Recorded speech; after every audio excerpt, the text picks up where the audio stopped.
Good morning students. आज मैं आप ही के क्लास में चलने वाला जो क्रिएटिव इंग्लिश रीडर है उससे मैं एक चैप्टर पढ़ाने जा रहा हूँ और वो चैप्टर नंबर 5 है और वह एक पोयम है। तो जैसा कि मैं आपको बताना चाहूँगा कि यह जो पोयम है इसे रविन्द्रनाथ टैगोर ने कंपोज किया है। ठीक है ना। तो रविन्द्रनाथ टैगोर, जैसा कि आप सभी जानते भी होंगे कि रविन्द्रनाथ टैगोर अपने देश के एक महान कवि भी थे और साथ ही साथ उन्होंने हमारे देश के राष्ट्रीय धुन को यानी कि नेशनल एंथम को भी कंपोज किया था।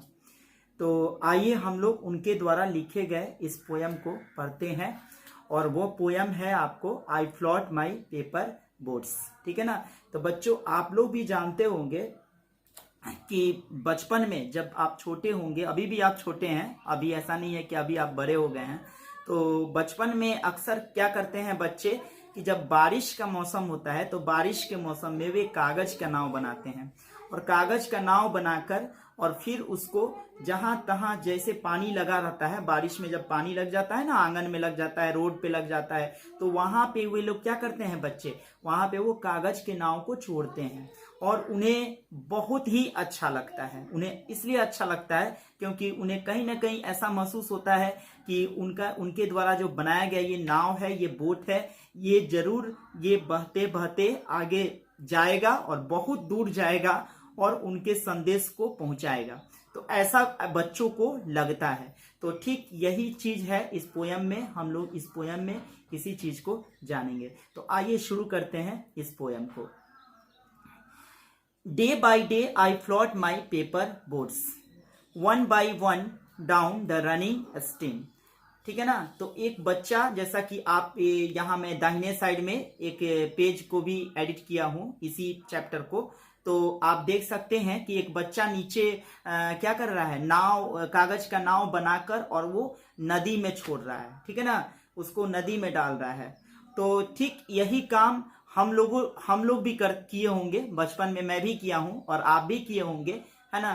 तो ये जस्ट एक बच्चा एक नाव को छोड़ रहा है और क्या कह रहा है कि day by day I float my paper boats one by one down the running stream, है ना। तो डे बाय डे यानी कि दिन, हर दिन, है ना, प्रतिदिन, दिनों दिन मैं क्या करता हूं कि पेपर बोट्स को बनाता हूं, कागज के नाव को बनाता हूं और एक एक करके उस नदी में, उस सरिता में छोड़ता हूं उसको। ठीक है ना, बहती हुई नदी में, बहते हुए जो जल है उसमें मैं छोड़ता हूं।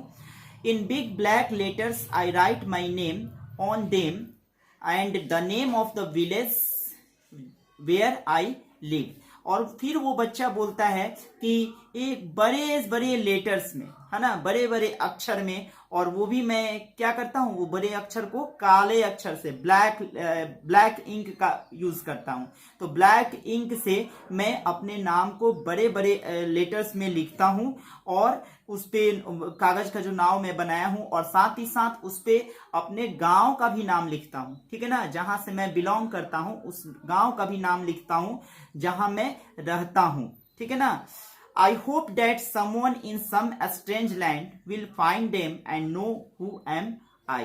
तो मुझे लगता है, ऐसा मुझे महसूस होता है, मुझे उम्मीद है कि कोई ना कोई, मतलब कोई अनजाने जमीन पे जब ये नाव बहते बहते बहते बहते किसी एक अनजाने प्लेस पे जाएगी जहां मैं नहीं गया हूं और उस अनजाने प्लेस पे जाएगी, जगह पे जाएगी बहते बहते, तो जब वहां के लोग, उस स्ट्रेंज लैंड के लोग जब इस नाव को देखेंगे तो वो देखेंगे तो ये मतलब मुझे जान सकेंगे कि मैं कौन हूं, क्योंकि मैंने क्या किया है, मैंने उस पे नाम भी लिखा है अपने और अपने गांव का भी नाम लिखा है। तो लोग मुझे जान सकेंगे कि मेरा नाम क्या है और मैं किस गांव से बिलोंग करता हूं।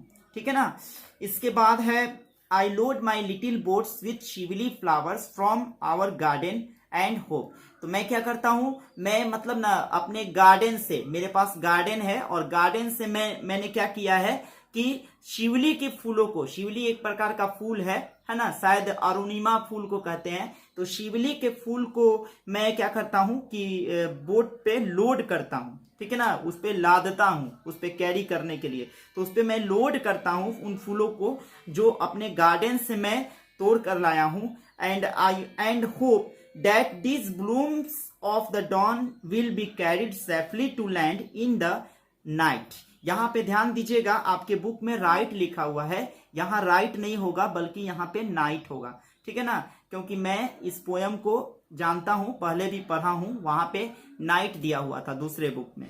तो यहाँ पे ये चीज कहा जा रहा है कि बच्चे को उम्मीद है, यानी कि बच्चा ये उम्मीद करता है, मैं उम्मीद करता हूं कि ये जो फूल है, जो एकदम प्रातः काल में, एकदम सुबह के काल में मैंने इस फूल को जो तोड़ा है ना, तो ये फूल एकदम सुरक्षित तरीके से कैरी किए जाएंगे, मतलब कैरिड होगा, मतलब उस पे जो मैंने लोड किया है, सजाया है उस नाव को, तो वो धीरे धीरे धीरे धीरे मतलब एकदम सुरक्षित तरीके से वो आगे बढ़ेगा और रात तक मतलब वो क्या होगा, उस जमीन तक पहुंच जाएगा जहां मैं भेजना चाहता हूं। ऐसे तो वो जहां तक हो सकता है बहुत आगे तक जाए, लेकिन उसकी मंजिल कहां तक है ये तो मैं नहीं जानता, लेकिन मैं इतना जरूर जानता हूं कि वो एक स्ट्रेंज लैंड पे पहुंचेगा जहां के लोग मुझे बिल्कुल नहीं जानते हैं, है ना। तो वहां पे वो पहुंचेगा और वहां के लोग जब इस नाव को देखेंगे और उस पे काले काले अक्षर में जो मैंने अपने नाम को लिखा है, बोल्ड लेटर में लिखा है, तो उसके पढ़ेंगे और पढ़कर जान सकेंगे कि मैं कौन हूं।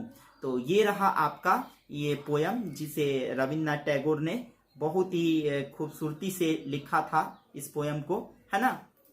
और आपका ये पोयम बस अब ये खत्म हो गया। और इसके बाद कुछ आपको इसमें न्यू वर्ड्स हैं, न्यू वर्ड्स में आप लोग इसको याद कर लेंगे।